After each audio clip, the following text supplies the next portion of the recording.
Imagine why harja shin muid janta leis an Austin tí gwyn agus caithfidh mé rá bhí sé go hiontach ar fad. Thar a bheith glán agus like tradiisiúnta is daithe ach caithfidh mé rá fásta is daithe go raibh rud amháin do a chéipú bhíon charclós big bídeach like nuair a bhainmuid an áit sin amach a réir ní raibh spás ar bí in sa charclós agus margheallar sin bhí orann a bheith páircailte ar taobh an bhóthar agus bhí sé ag dúirt sin fearr lomsa tá sé sábailte ach ag an am cearna just bhí muid 6 imneach faúda ach nuair a bhí muid genta leis an bhaile tháinig muid arás agus bhí muid ábalta spás a áil so mar sin ní raibh sé róghana is daithe ach inis inniu tá muid go dtí an as an seo tá muid ag Swallow Falls agus ina dhé sin ben muid a gol suas an sléibhe inniu Snowdon ach ní bheith muid ag siúil tá muid a gol ar an tréan so sin an lá.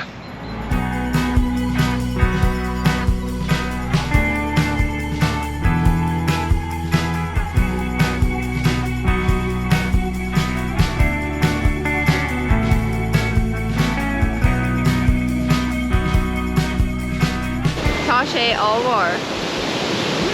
Tá airgid in san uisce seo stop ag ceithú de chuid airgid in san uisce in áitina mar seo like citeige tá sé igar isteach ormsa an tamar fad nar a chonaic mé airgid in san áhan nó in áitina mar seo like citeige a bhfuil daoine ag ceithú de chuid airgid in san uisce yeah áit álan atá agus tá daoine ag ceithú rudaí isteach san uisce.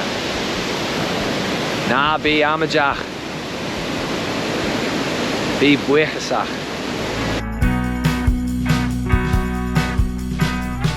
Ní creide mé tá níos mó an seo bhuimuid ar tí imacht agus an sin tháinig mé ar na staire agus as sé suas an sin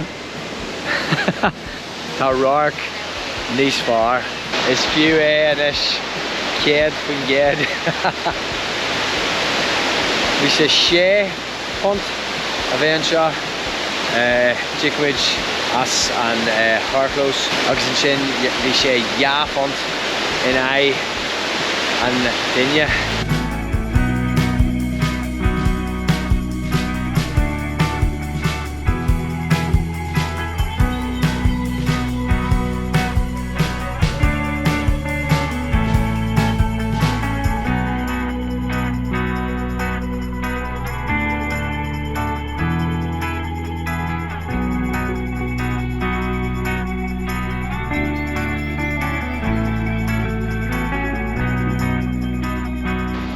Tá muid a lár na sléibte ar malach ag Snowdon nó dhéirí arc ar an áit seo.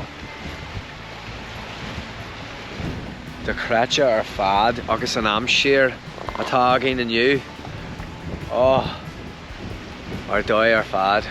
Leis sin éireann rá le ní chreidim go bhfuil muid a gol suas an sléibhe inniu. Tá sé ómhór mó yeah. Tá sé go rinca mar is gra in áitina mar seo I lár na sléibte.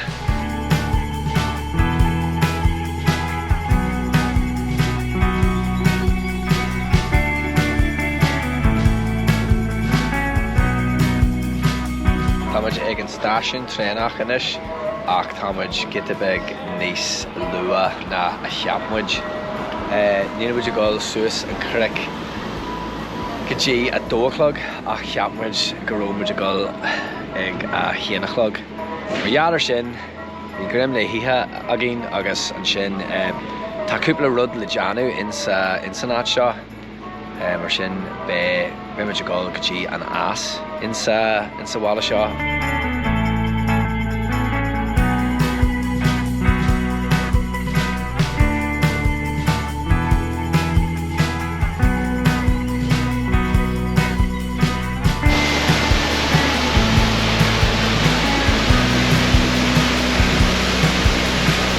Tá ná seo geanta ar fad.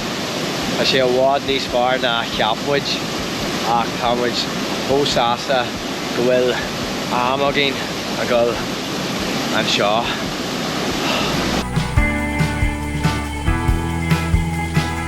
Tá sé go súil na hÉireann ach ag an am cearna tá sé sais difriúil fásta. Móthín sé difriúil. Agus ní mé cinse Jim mar rá ach tá sé ag mothú cinnte difriúil na atá sé in éireann. Tá sé ionta spéisiúil, ionta dríochtú is dóithe. Is brád me seo lá ibre trí agus achan rud atá muid ag feicáil go héintach ar fad agus an amsir agus níor álas ar bí a gin ar an áit seo agus ina dhé seo tá muid a gcuil suas an sléibhe ar an tréin. De craite ar fad is brálinn ar léithin de siara nar tá muid ag taistil agus tá Tessa ag dúrapu. Be Karma. Okay. It's good. I'm gonna say goodbye.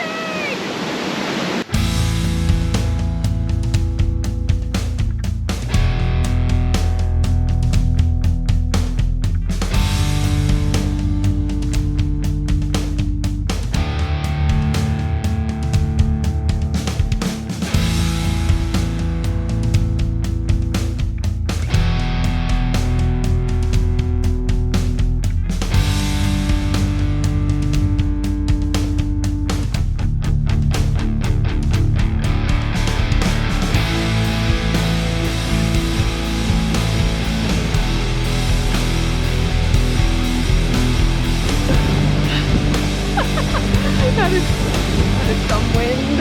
Oh my god. Tá sé seo do chráite tá muid ag bar an sléibhe inis. Tá sé fuair. Tá sé ionta fuair agus tá sé ionta ghuaoifar. Ó mó dhé go háirithe suas an sin, bhí sé thar a bheith ghuaoifar ach inis tá sé súine an seo. Agus tá Jaffa cakes agin, so is é seo áit ionta mai tá Jaffa cake a ihe.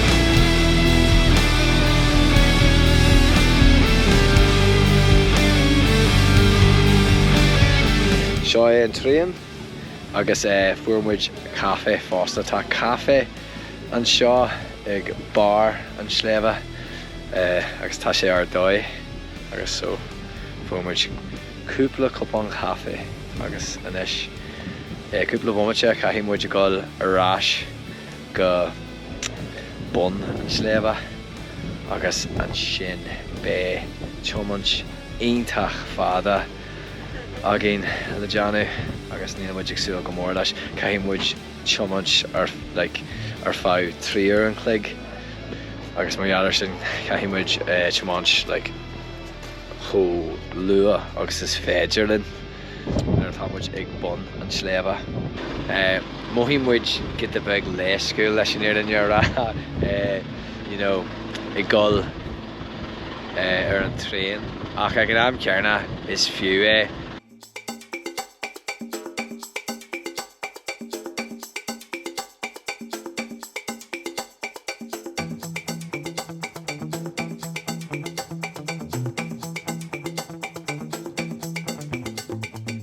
Well, Harjack, dé mar tá sibh seo é an chéad lá eile.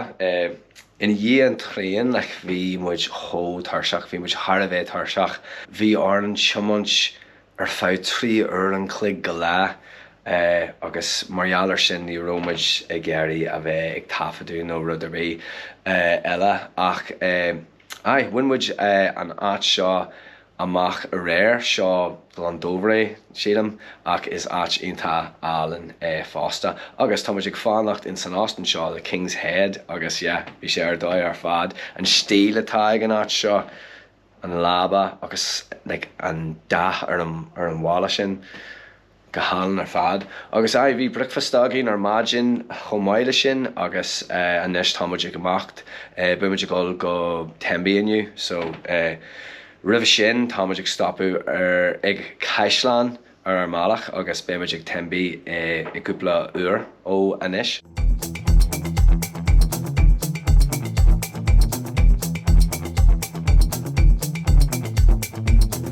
Ach an Caisleán seo Caisleán chéad ceann. Caisleán chéad ceann. Tá muid ag stopú an seo ar dús. Agus sin bé muid ag tembi go lua. Tá tesa an seo lumsa. Aber Jadit. Aber imagine why. What? Aber imagine why. Yeah. Imagine why. Imagine why. Aber just means say. Oh. Imagine why. Imagine why. I heard you. Carcolor so cahi muid ticéid all agus ómó arc ar mai.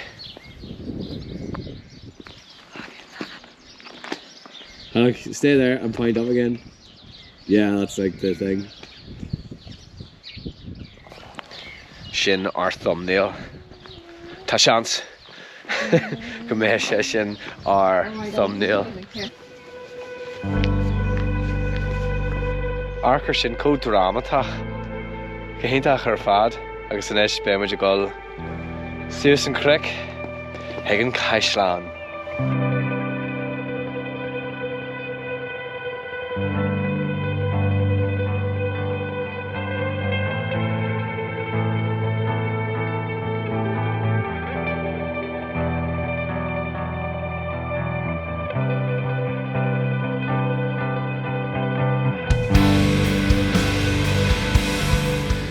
Tá mé ag an Caisleán inis agus seo do chráite ach nuair atá tú iad a hasú an seo arc ar an rorch ón Caisleán seo.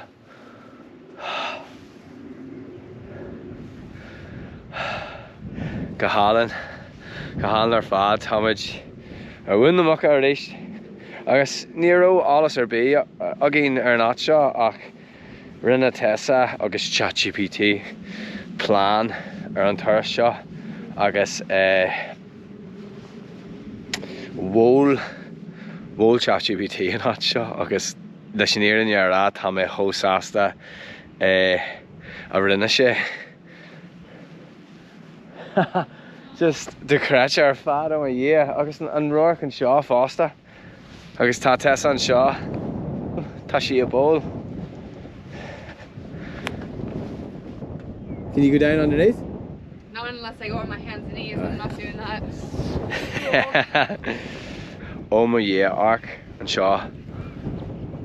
Like tá aglár am rih an arge agus dúirt mé sin rih seo ach ag an cearna oh my Ho dramatach oh my agus ho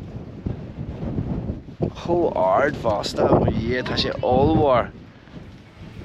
Tá sé aontas scanrúil nach bhfuil Tessa oh my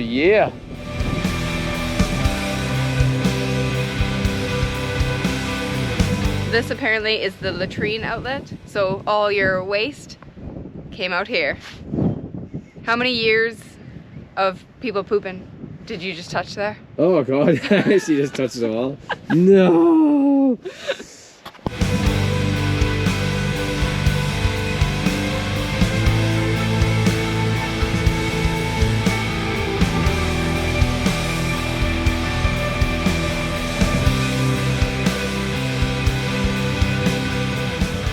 Donmuid anis tá uamh an seo agus tá muid abal a gol is seach in samh right ar eile.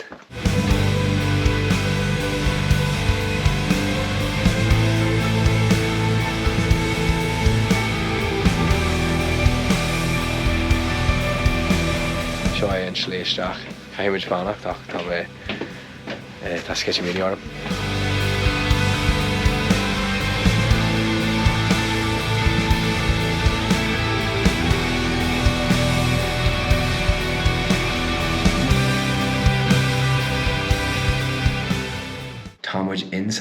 inis agus támuid ar tí a go isteach sa wibh, so you know cinse. Alright, that should be it. Oh, you keep recording anyway, so. Oh, jeez. Watch your step. Yeah. Slippy. Oh, it's really slippy. Yeah, just careful. Mar sin bhí ceann céachan. Oh, tá sé chó scanrúil an seo agus tá agla ar Tessa. She's afraid. I'm a bit afraid while we're being down here because I'm actually afraid of the dark. So this is really spooky for me because it's very, very, very dark. Yeah. So we're gonna leave now. Tá sé iontas scanrúil. Like, ní mé ag magu ó mó dhé agus just ag an am cearna ag ní agla ormsa nuair atá mé in áitna mar seo ach tá antas an dón ormsa maidir leis an áit seo ní róid you know agsúil ruidir bí mar seo ach tá sé chó special. Tá me go mthú go maiid inis tá solas on. Woo! Okay, I'm not gonna lie, that was pretty scary. I just don't like the dark. I love caves, but I don't like the dark. I like going into caves that are like all lit up and beautiful, so you can like see where you're going. This is spooky. Time to go back up now. Oh. How spooky like. What do you think of that, Tessa? That was so spooky. Really cool. Very spooky. Seomid genta leis an Ghaeilge agus caithfí mé rá. Bhí sé sin caiilte, bhí sé sin gohéintach ar fad. Is fiú beidir an Ghaeilge is far. Hanach mé ima híal do chráite ar fad. Bhólthain sin deich as deich.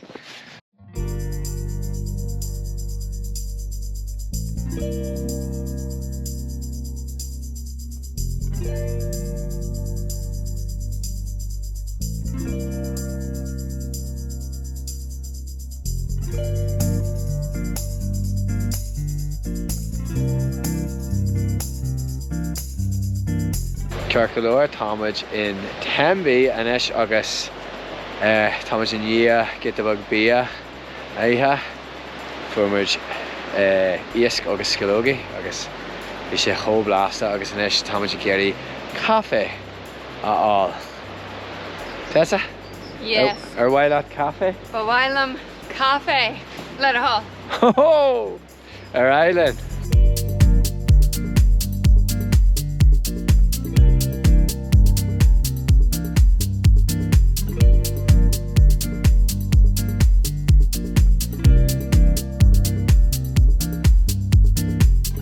Sin támuid an seo in Harbour Brewery for Tessa Cafe agus for Musha Pinta.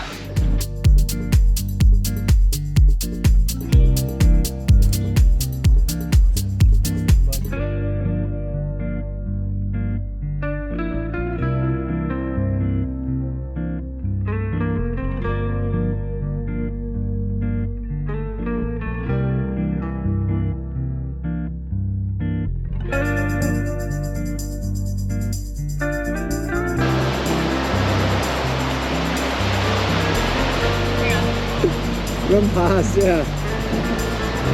Keep going. How much brona nach bhfuil ábalta goil ar an uileán seo inniu ach tá seans go bhfuil muid ábalta amárach ach ar an uileán sin tá sé chó ghuaifar ar an trá seo thar a bheith ghuaifar ach chó geallanta ag an am cearna. Oh, the clutch ar fad.